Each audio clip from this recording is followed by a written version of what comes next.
bakit wala kayong lisensya? Bumaba kasi asawa sa bundok, sir eh. Ha? Bumaba siya asawa sa bundok. Manano? Bumaba po, may binili po. Bumaba? Nalimutan ko kunin eh, nasa kanya po yung ano. O, nasan si misis mo? Bumaba po sa bundok, nahuli pa nga ako yung magi sa Alabang eh. Ang rehistro nitong jeep? Hindi ko makita, sir eh. Oh, wala rin.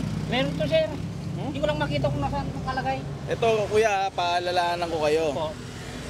Responsibilidad na isang driver na bago umalis sa garahe, ang kanyang ibibiyahing sasakyan, na-check na niya yung mismong sasakyan.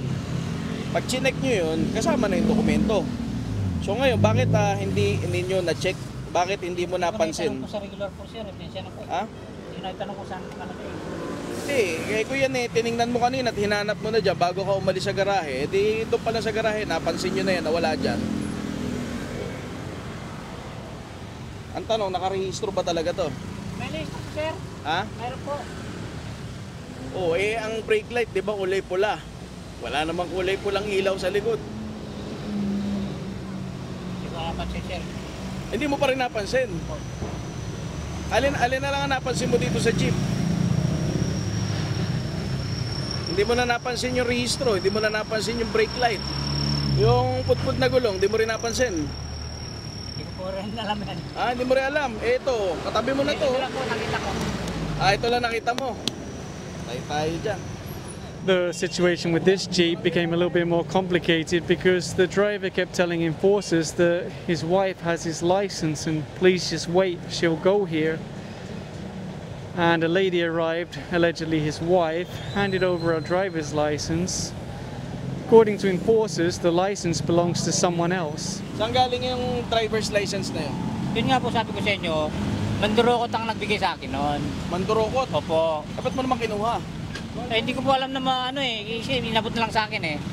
Kaya nga, alam niyo naman na yan ay official na dokumento ng tao. Di sana isinurrender nyo sa LTO para nahanap naman yung tunay na may-ari.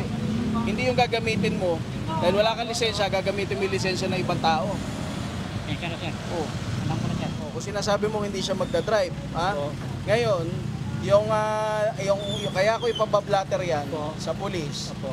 Kung sakaling yung ginamit mong, yung may-ari ng ginamit mong lisensya ay maghabol, at least may record ang pulis. Opo.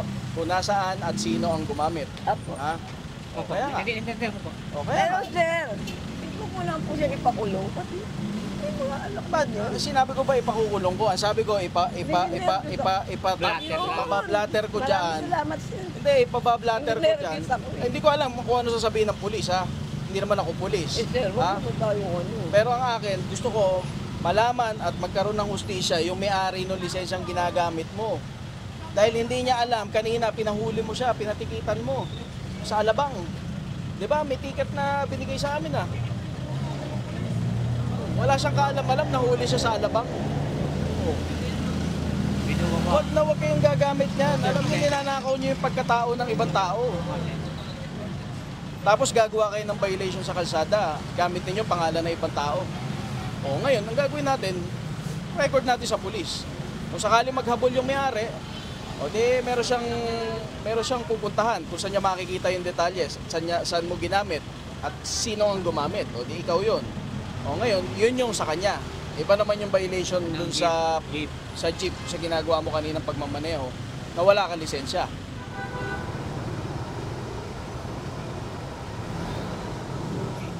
Nagpa-blatter tayo dito sa Barangay Talon 1 sa Las Piñas regarding dito sa nahuli natin na jeep na at the time of apprehension nakita natin yung driver ng jeep ay walang na-present na driver's license. Then nung dumating yung kanyang asawa, may dala-dalang driver's license at nakita natin hindi naman yon driver's license nung mismong driver. Ibang tao yung may-ari ng lisensya na pinapakita nila. So ang ginawa natin para naman hindi magamit sa kung saan yung lisensya nung kababayan natin na nawalan ng driver's license ay dinala natin dito sa barangay para magkaroon tayo ng proper documentation at maisauli yung kanyang driver's license. Ayan, nakontak na natin yung may-ari ng driver's license at kukunin na lang nila dito, tinurn over natin sa barangay yung mga IDs, yung kanyang pag-ibig, PhilHealth ID, GCash ID, and yung driver's license. At dito na lang nila kukunin yung mga IDs na iniwan natin. Yeah, meron pa rin siyang violation, hindi pa rin siya makakaligtas doon sa nakita nating violation sa kanya kanina, yung pagdadrive niya ng pudpud na gulong. At the same time, dahil nga wala siyang valid driver's license at the time of apprehension, isasama natin yan doon sa kanyang violation.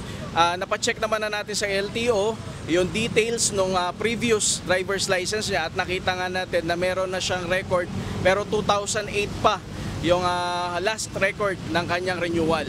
Then yung sasakyan naman, yung kanyang copy nung registration, nakita natin yung last na pinapresent sa atin na OR nung sasakyan ay dated 2011 pa.